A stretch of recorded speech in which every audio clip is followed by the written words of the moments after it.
Hello বন্ধুরা, নমস্কার। কেমন আছো সবাই? সবাই ভালো আছো আর আমি ভালো আছি। বন্ধুরা, আজকে এসব রান্না হবে। এই যে লাউ রয়েছে, আর এই যে পটল ভাজা হবে, পেঁয়াজ দিয়ে মাশরুম বানাবো, আর লাউ দিয়ে ইলিশ মাছের মাথা দিয়ে রান্না হবে। তোমরা চলো রান্না করে নিয়ে দেখাবো। বন্ধুরা, বলেছিলাম না, রান্না করে নিয়েছি। এই যে পটলটা পেঁয়াজ দিয়ে পটল ভাজা করে, আর এই যে লাউ দিয়ে মাছের মাথা দিয়ে হচ্ছে ইলিশ মাছের মাথা দিয়ে মাশরুমের জন্য পেঁয়াজ ভাজা হচ্ছে। আর মাশরুম ভেজে নিয়েছি হালকা করে। এই যে মাশরুমের জন্য মশলা করছি।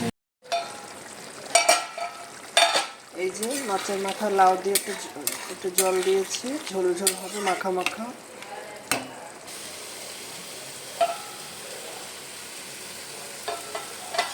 এই যে লাউ তরকারি কমপ্লিট।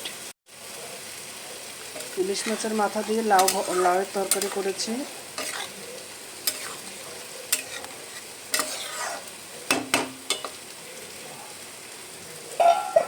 যে বন্ধুরা, মাশরুমটাও রান্না করে নিয়েছি। দেখো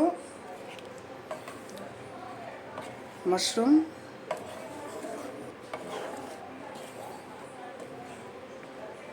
এই যে মাশরুম।